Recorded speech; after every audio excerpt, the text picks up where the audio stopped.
Thank you for being here.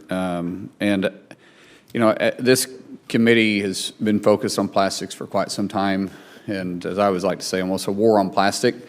I want to be very careful as we're moving forward that the EPA is actually working with industry, not just working with activists and knowing where we're headed.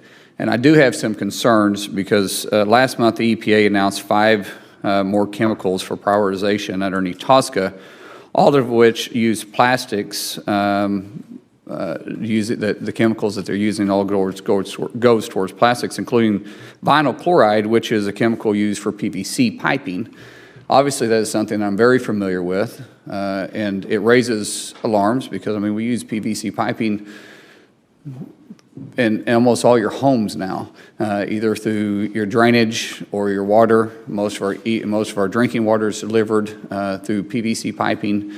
And when we start looking at eliminating, there's a lot of questions to say, okay, well, what are you going to do then? And obviously, what are you going to replace it with? You were quoted recently in a press release. You chose to quote a partisan, what I would consider very partisan, radical anti-plastic activist and president of Beyond Plastic named Judith. I'll leave her last name out of it.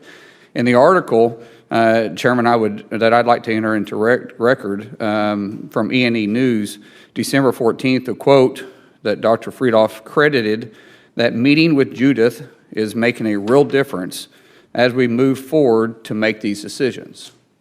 My question... Without objection. Thank you.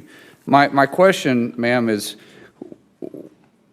when you go on a victory lap with activists and include their quote directly under your press release, how does manufacturers, contractors who work in the industry have any confidence that this is not just an activist move driven by and prejudged before it even comes out? Thanks for that question. I think that any of the stakeholders who work on TSCA, whether they're companies, whether they're families who have lost family members because of exposures to chemicals, environmental organizations, labor organizations, other federal agencies, there's not any of them who would say that they feel like me or my staff aren't accessible to them, don't listen to them, and aren't attempting to fairly implement the law. I think being accessible is not the question here. When you quote an activist in your paper, when you're releasing information that you're going after plastics, and you're quoting the president of an activist group that's Beyond Plastics, and you didn't quote any industries in there. When you got a movement towards that to begin with, being accessible doesn't mean you're listening. Doesn't mean you're taking the industry into account. This is surprising news, so you may receive a larger tax refund check this year. Top experts have confirmed a few reasons why Americans will be claiming bigger payments from the IRS this tax season. This could be worth over $3,000. My dear friends, I'll be sharing with you everything that you need to know. So please make sure that you watch until the end of this video. Also, tomorrow, which is Friday, I will be announcing several winners for the Walmart gift card giveaway. If you would like to enter these weekly giveaway friends, please click and like several of my videos and then comment below the keyword of each video that you watch. According to CBS News, many Americans received a shock last year when the expiration of crisis-era federal benefits resulted in the receiving a smaller tax refund check. That unwelcome surprise raises a question of what taxpayers can expect this year. So the good news now is that people could see bigger refunds this year, with some potentially receiving 10% more than 1 year earlier. This is according to Mark Stieber, who is a Chief Tax Information Officer at Jackson Hewitt.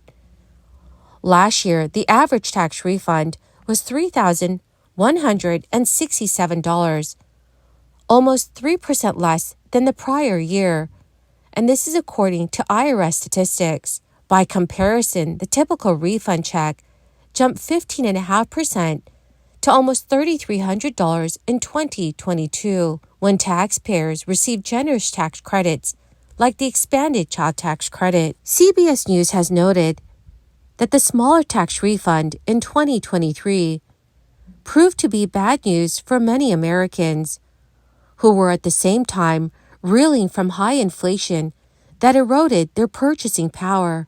Tax refunds often represent a household's biggest annual injection of cash, surpassing a typical worker's paycheck, and are often used to pay down debt or bolster savings. Some tax experts say that inflation could ultimately benefit taxpayers this year. That is because the IRS adjusted many of its provisions in 2023 for inflation, pushing the standard deduction to a more generous level and raising its tax brackets by 7.1%, a historically large adjustment. Mark Stieber told CBS News, "Say your income did not keep pace with inflation. You made the same as a prior year, but did not increase your income by that inflation rate of 7% or so. You could see a better refund.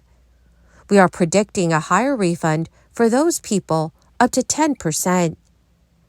Stieber also stated that prediction is based on modeling used last year from tax refund data, as well as the inflation adjustments from the IRS for tax brackets, the standard deduction, and other provisions. According to the Bureau of Labor Statistics, the median worker saw their earnings increase about 5.5% in 2023.